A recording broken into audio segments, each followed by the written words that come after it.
عورتیں گھر پر اعتکاف کیسے کریں گی؟ عورتوں کے اعتکاف کا طریقہ، نیت اور اعتکاف سے متعلق چند ضروری مسائل سماعت فرما لیجئے، انشاءاللہ تعالی آپ کے علم میں اضافہ ہوگا۔ ناظرین کرام، رمضان المبارک کے آخری عشرے میں اعتکاف کی بہت زیادہ فضیلت ہے۔ رسول اکرم صلی اللہ علیہ وآلہ وسلم نے ارشاد فرمایا، جس نے رمضان المبارک کے آخری عشرے کا اعتکاف کیا تو رب ذوالجلال اسے 2 حج اور 2 عمرے کا ثواب عطا فرمائے گا۔ اور جس طرح مردوں کو مسجد میں اعتکاف کرنے پر جو اجر و ثواب ملتا ہے، اسی طرح اگر گھر کے اندر خواتین اعتکاف کریں گی تو انہیں بھی اتنا ہی اجر و ثواب ملے گا۔ اور اعتکاف کرنے والے کو رمضان المبارک میں جو لیلۃ القدر کی رات ہے وہ بھی حاصل ہو جاتی ہے۔ اعتکاف شادی شدہ عورت بھی کر سکتی ہے اور غیر شادی شدہ عورت بھی اعتکاف کر سکتی ہے۔ اعتکاف کے لیے شادی شدہ ہونا شرط نہیں ہے، لیکن جو عورتیں شادی شدہ ہیں ان کے لیے ضروری ہے کہ وہ اپنے شوہر سے اعتکاف کی اجازت ضرور طلب کر لیں۔ اگر شوہر اجازت دے دے تو اعتکاف کریں، ورنہ عورت کے لیے شوہر کی اجازت کے بغیر اعتکاف کرنا جائز نہیں ہے۔ اور اعتکاف کے لیے روزہ بھی شرط ہے۔ اگر کوئی روزہ نہیں رکھتا تو وہ رمضان المبارک کی آخری عشرے کا اعتکاف نہیں کر سکتا۔ اور اگر روزہ تھا لیکن اعتکاف کے دوران کسی وجہ سے روزہ ٹوٹ گیا تو اب روزے کے ساتھ ساتھ اعتکاف بھی ٹوٹ جائے گا، کیونکہ اعتکاف کے لیے روزہ شرط ہے۔ اور عورت کو اگر اعتکاف میں حیض آ جائے تو اس صورت میں روزہ بھی ٹوٹ جائے گا اور اعتکاف بھی ختم ہو جائے گا۔ اس لیے عورتیں اعتکاف بیٹھنے سے پہلے اس بات کا خاص خیال رکھیں کہ وہ ان 10 دنوں میں پاک رہیں گی یا نہیں۔ اگر پاک رہیں گی تو اعتکاف کریں، ورنہ اعتکاف کا ارادہ ترک کر دیں۔ اعتکاف بیٹھنے کا طریقہ یہ ہے کہ 20ویں روزے غروب آفتاب سے پہلے مسجد بیت میں اعتکاف کی نیت سے بیٹھ جائیں۔ اگر غروب آفتاب کے بعد بیٹھیں گی تو سنت اعتکاف نہیں ہوگا۔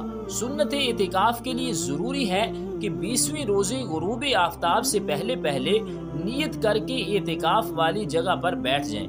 اور اگر آپ نے مسجد بیت کے لیے کوئی جگہ مقرر نہیں کی، یعنی ایک جگہ آپ نماز نہیں پڑھتی، کبھی کہاں پڑھ لی اور کبھی کہاں پڑھ لی، تو اب آپ ایک جگہ کا تعین کر لیں کہ آج سے یہ جگہ میری مسجد بیت ہے، میں یہیں پر نماز ادا کروں گی۔ اور اس کے لیے آپ ایک کمرہ بھی مقرر کر سکتی ہیں یا کمرے کا ایک حصہ بھی مقرر کر سکتی ہیں، تو اسی حصے میں آپ کا اعتکاف ہوگا۔ اور اگر بلا ضرورت آپ مسجد بیت سے باہر نکلیں گی تو آپ کا اعتکاف ٹوٹ جائے گا۔ قضاء حاجت یا وضو کے لیے یا غسل آپ پر واجب ہو گیا ہے تو غسل کے لیے آپ مسجد بیت سے نکل سکتی ہیں، لیکن اگر بلا ضرورت صحن میں ٹہلنے کے لیے یا چھت پر جانے سے آپ کا اعتکاف ٹوٹ جائے گا۔ اور اعتکاف کی نیت کرنا کوئی مشکل کام نہیں ہے۔ نیت دل کے ارادے کو کہتے ہیں۔ اگر دل ہی میں آپ نے ارادہ کر لیا کہ میں سنت اعتکاف کی نیت کرتی ہوں تو یہی کافی ہے، لیکن اگر دل میں نیت حاضر ہے اور زبان سے بھی یہی الفاظ ادا کر لیں تو زیادہ بہتر ہے۔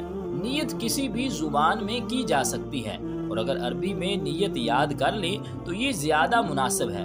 ہو سکے تو آپ یہ عربی نیت یاد کر لیجئے، نویت سنت الاعتکاف۔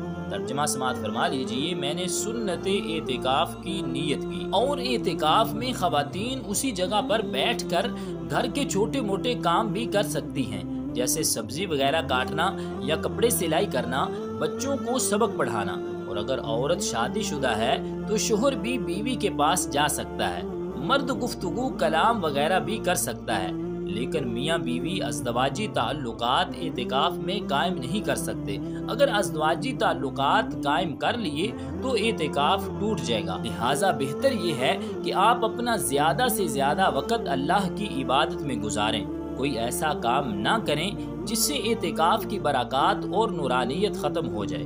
رب ذوالجلال ہمیں عمل کی توفیق اور ہمت عطا فرمائے، آمین، بجاہ النبی الکریم الامین۔ ویڈیو دیکھنے والوں سے گزارش ہے کہ میرے اس یوٹیوب چینل کو سبسکرائب کریں، بیل آئیکن کو پریس کریں اور ویڈیوز کو لائک کریں۔ شکریہ۔